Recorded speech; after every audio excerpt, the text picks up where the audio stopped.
Hello friends, I am Rakhi Singh. Study with Rakhi Singh में आपका स्वागत है। हमने पिछले वीडियो में पढ़ा हुआ था कि वर्णमाला क्या होती है तथा हमने पढ़ा था वर्णमाला में जो स्वर और व्यंजन होते हैं वो क्या होते हैं। साथ ही हम पढ़ चुके थे स्वरों का वर्गीकरण। आज हमारा जैसा कि टॉपिक है व्यंजनों का वर्गीकरण। आज हम पढ़ने वाले हैं कि व्यंजनों का वर्गीकरण किस तरीके से होता है। हमने पिछले वीडियो में पढ़ा हुआ था कि व्यंजनों का उच्चारण स्थान किस तरीके से होता है, यानी कि उच्चारण स्थान के आधार पर व्यंजनों का वर्गीकरण किस तरीके से होता है। जैसे कि आपके व्यंजन लिखे हुए हैं, का से मां तक के व्यंजनों को मैंने पिछले वीडियो में बताया हुआ था कि का से मां तक के व्यंजनों की संख्या 25 होती है। इन्हें हम 5 वर्गों में बांटते हैं, यानी कि ये आपके वर्ग हैं, क वर्ग, च वर्ग, ट वर्ग, त वर्ग और प वर्ग। ये आपके वर्ग हैं। प्रत्येक वर्ग में 5 वर्ण होते हैं। ये वर्ग है, ये आपके वर्ण है। इन्हें अच्छे से क्लियर कीजिए। ये आपका वर्ग होता है। प्रत्येक वर्ग में 5 वर्ण होते हैं तथा वर्गों की संख्या भी आपकी 5 होती है। अब यदि आपका का लिखा है, च लिखा है, ट लिखा है, त लिखा है और प लिखा है, इस वर्ग को हम प्रथम वर्ण कहते हैं।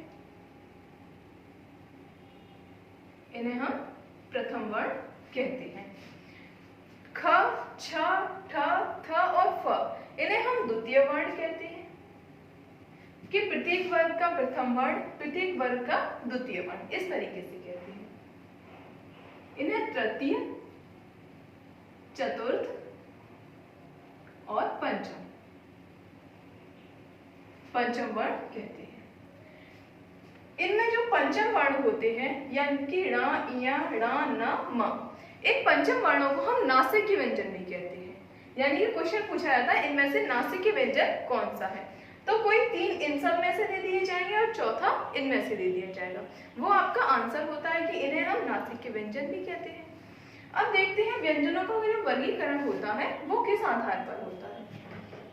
व्यंजनों के वर्गीकरण के अनेक आधार होते हैं। पहला आधार होता है आपका वायु तत्व, श्वास या प्राण वायु के आधार पर। देखते हैं पहला वर्गीकरण, वायु तत्व, प्राण तत्व या श्वास के आधार पर।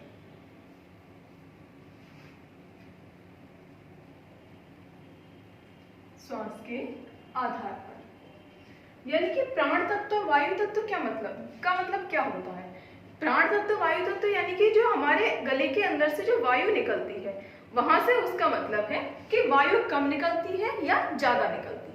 इस आधार पर व्यंजनों का वर्गीकरण कितने प्रकार से होगा, या तो वायु कम निकलेगी आपकी या वायु ज्यादा निकलेगी। इस आधार पर व्यंजनों का वर्गीकरण 2 प्रकार से होता है।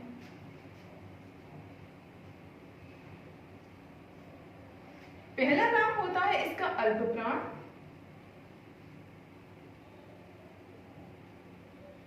और दूसरा नाम होता है महाप्राण।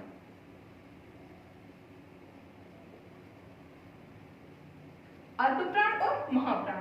यदि गले से वायु कम निकलती है तो उसे हम अल्पप्राण व्यंजन के अंतर्गत रखते हैं। यदि गले से वायु ज्यादा निकलती है तो उन्हें हम महाप्राण व्यंजन के अंतर्गत रखते हैं।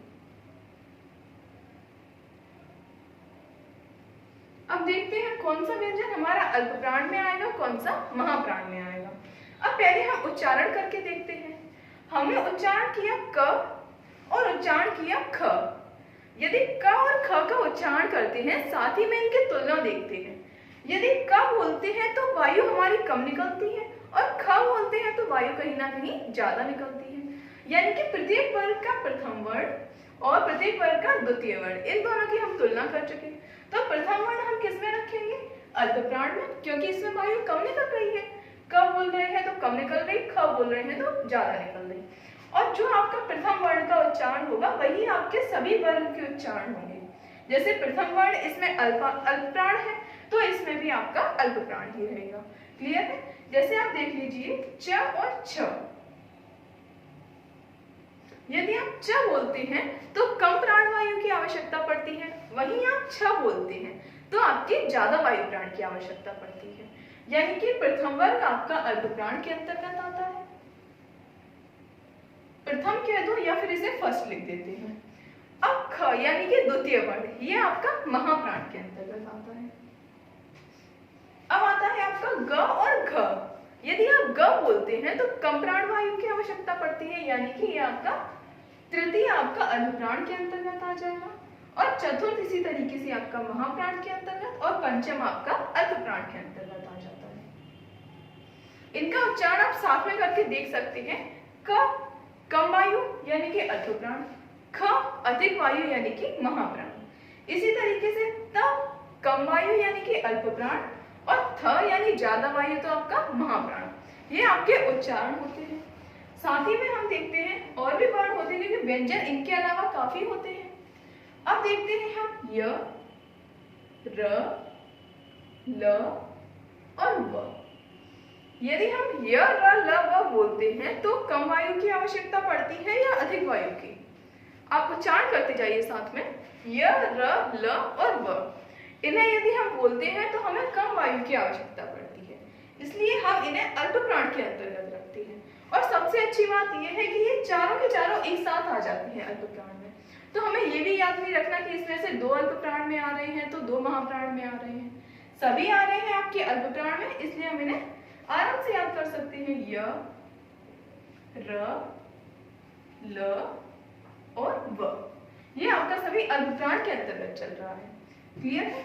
अब आता है आपका एक और व्यंजन, श, स, श, ह। ये चारों व्यंजन एक साथ पढ़े जाते हैं, स और ह। अब इनका उच्चारण करते हैं तो ये अल्पप्राण के अंतर्गत आते हैं या महाप्राण के अंतर्गत? आप उच्चारण करके देखिए, स, श और ह। इनका उच्चारण आपका अल्पप्राण में आ रहा है या महाप्राण में? स, श और ह का उच्चारण जब हम करते हैं तो हमें अधिक प्राण वायु की आवश्यकता होती है, इसलिए इनको हम महाप्राण के अंतर्गत रखते हैं। प्लस करके आप लिख लीजिए स और ह। क्लियर है? साथ ही में आपके आते हैं, क्योंकि अभी तो व्यंजन पढ़ा रहे हैं, पर आप स्वरों को भी क्लियर करते जाइए। यदि आप सभी स्वर बोलते हैं और जिस तरीके से बताया गया था कि य, र, लावा सभी एक ही वर्ग के अंतर्गत आ रहे हैं, इसी तरीके से सभी स्वर एक ही वर्ग के अंतर्गत आ जाएंगे। या तो वो सभी अल्पप्राण में आएंगे या वो सभी आपके महाप्राण में आएंगे। आप उच्चारण करके देखिए कि आपके जो सभी स्वर रहते हैं वो अल्पप्राण में आ रहे हैं या महाप्राण में। आ, ए, इनमें कहीं ना कहीं कम प्राण वायु की आवश्यकता पड़ती है, क्योंकि तभी तो हम इन्हें स्वतंत्र रूप से बोल पाते हैं। कम प्राण वायु की आवश्यकता पड़ रही है, हम इन्हें स्वतंत्र रूप से बोल सकते हैं, यानी कि इन्हें हम अल्पप्राण के अंतर्गत रखते हैं। तो इसे आप नोट कर दीजिए कि सभी स्वरों को भी हम अल्पप्राण के अंतर्गत रखते हैं। नेक्स्ट हमारा वर्गीकरण आता है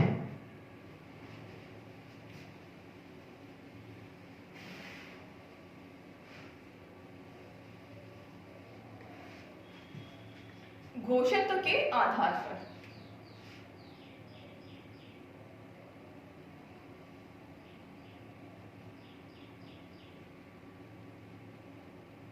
घोषत्व के आधार पर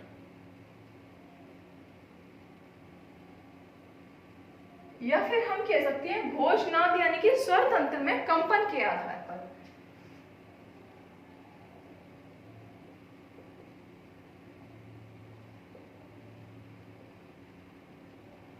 स्वर तंत्र में कंपन के आधार पर, इस आधार पर व्यंजनों का वर्गीकरण कितने तरीके से होता है? या तो कंपन कम होगा या ज्यादा होगा। मध्यम कंपन कभी समझ में नहीं आता है, यानी कि इन्हें हम 2 तरीके से व्यक्त कर सकते हैं। पहला रहता है अपना सघोष वर्ण, इसे हम सघोष या घोष व्यंजन कहते हैं,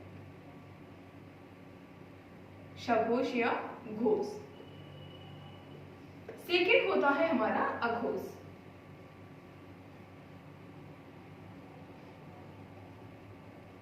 अघोष व्यंजन, इन्हें हम सघोष या घोष दोनों नाम से जानते हैं, इन्हें हम अघोष के नाम से जानते हैं।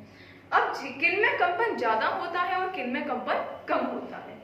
वे व्यंजन जिनका उच्चारण करते समय स्वर तंत्र में कंपन होता है या फिर झंकार हो उठती है, क्योंकि कई बार पेपर में पूछा गया है झंकृत वाला व्यंजन कौन सा है। झंकृत यानी कि आपका कंपन से ही लिया गया है। जिनमें झंकार हो उठती है उन्हें हम सघोष के अंतर्गत रखते हैं।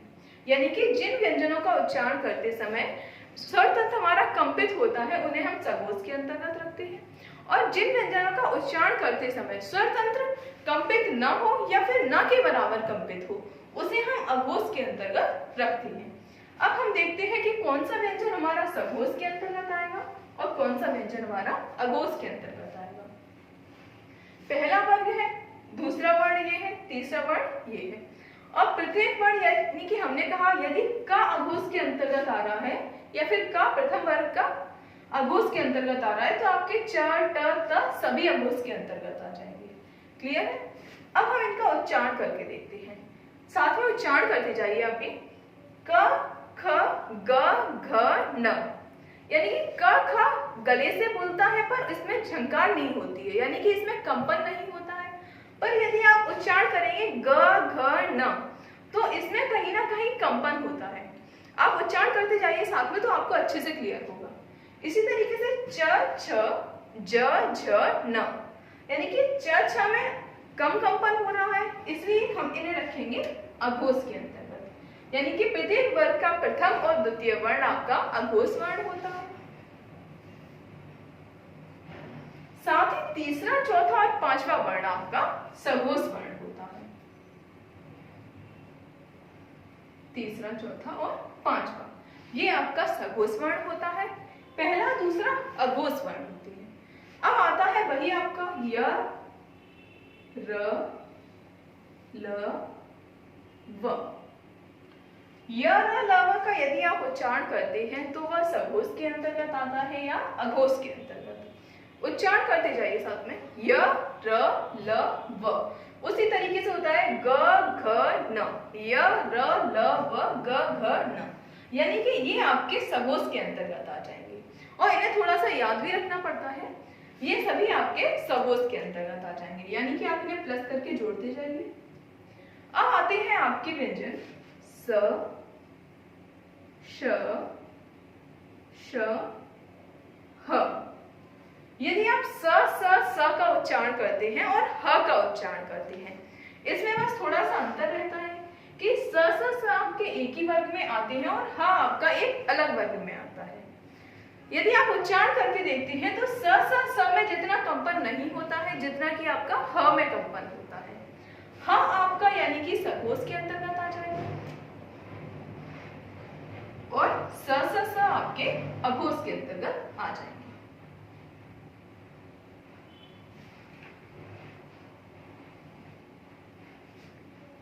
इन्हें आप साथ में नोट डाउन करते जाइए।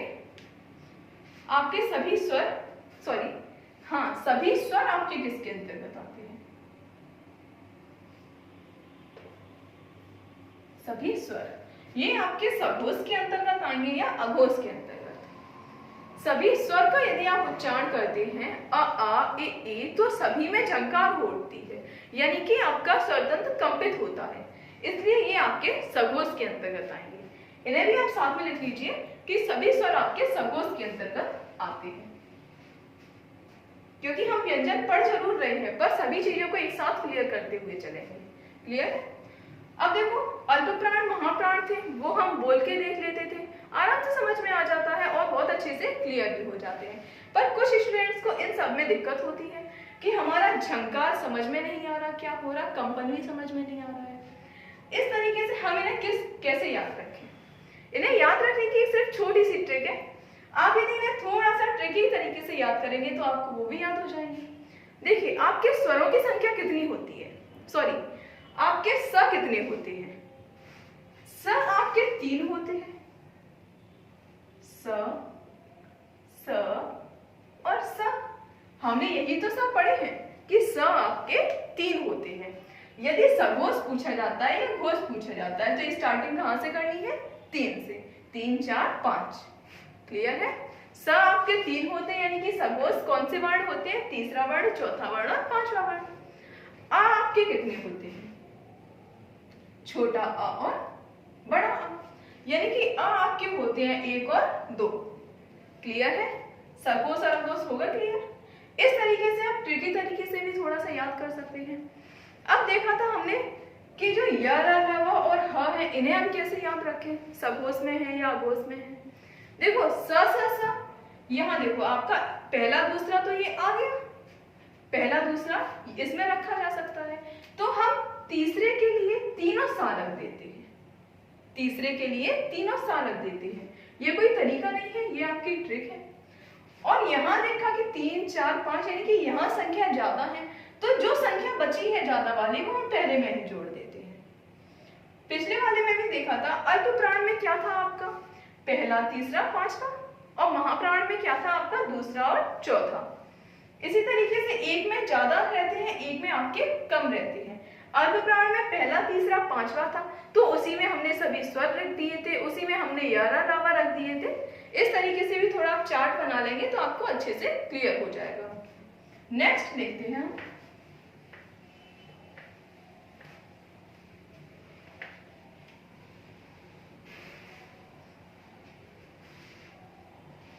अब आपका एक क्वेश्चन पूछा जाता है संयुक्त व्यंजन से। पहले तो संयुक्त व्यंजनों की संख्या कितनी होती है,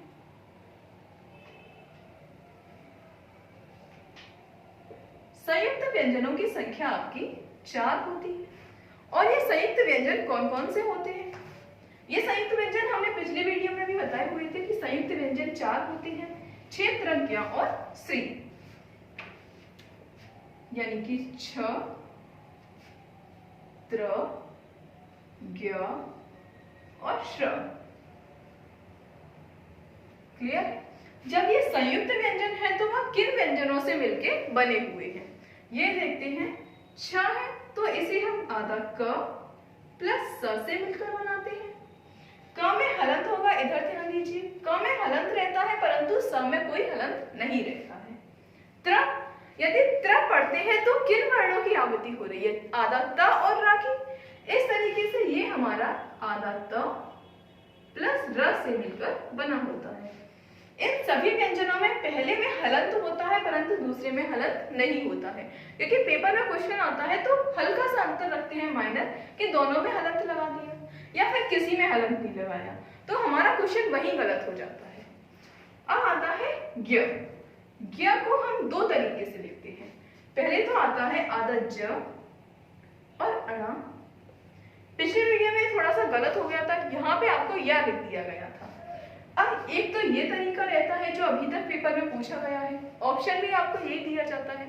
अब न्यू जो पेपर हो रहे हैं उनमें आपका आधा ग भी दे देते हैं, आधा ग प्लस या ये दे देते हैं। यदि आपका ऑप्शन आधा ज प्लस या का नहीं आता है तो आप आधा ग प्लस या लगा सकते हैं, क्योंकि दोनों में से कोई ना कोई ऑप्शन देंगे वो।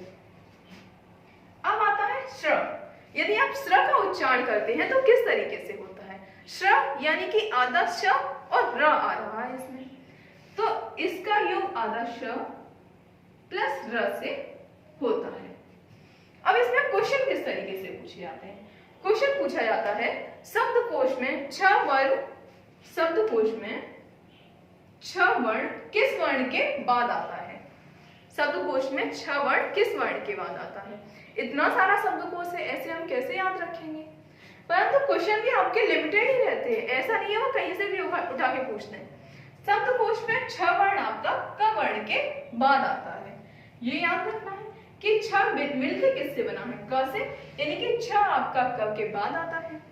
यदि क्वेश्चन पूछा जाता है शब्दकोश में त्र वर्ण किस वर्ण के बाद आता है, त्र यानी कि उससे पहले क्या आ रहा है, त, फिर आ रहा है र, इन दोनों के मिलके ही तो त्र बना है, यानी कि शब्दकोश में त्र वर्ण ता के बाद आता है। इसी तरीके से ज्ञ तो ज के बाद आता है। यदि पेपर में आपका ज ऑप्शन नहीं आता है तो आप ग भी लगा सकते हैं। इसी तरीके से श्र, श्र किसके बाद आता है, श्र बोल रहे हैं तो पहला उच्चारण हमारा स निकल रहा है, यानी कि स के बाद हमारा श्र आता है, फिर हमारा र आता है। क्लियर है? आज की वीडियो आपकी यहीं तक है। यदि वीडियो अच्छी लगी हो तो वीडियो को लाइक और चैनल को सब्सक्राइब करना मत भूलिए। साथ ही कमेंट सेक्शन में अपना जो भी डाउट है वो आप पूछ सकते हैं। Thanks for watching.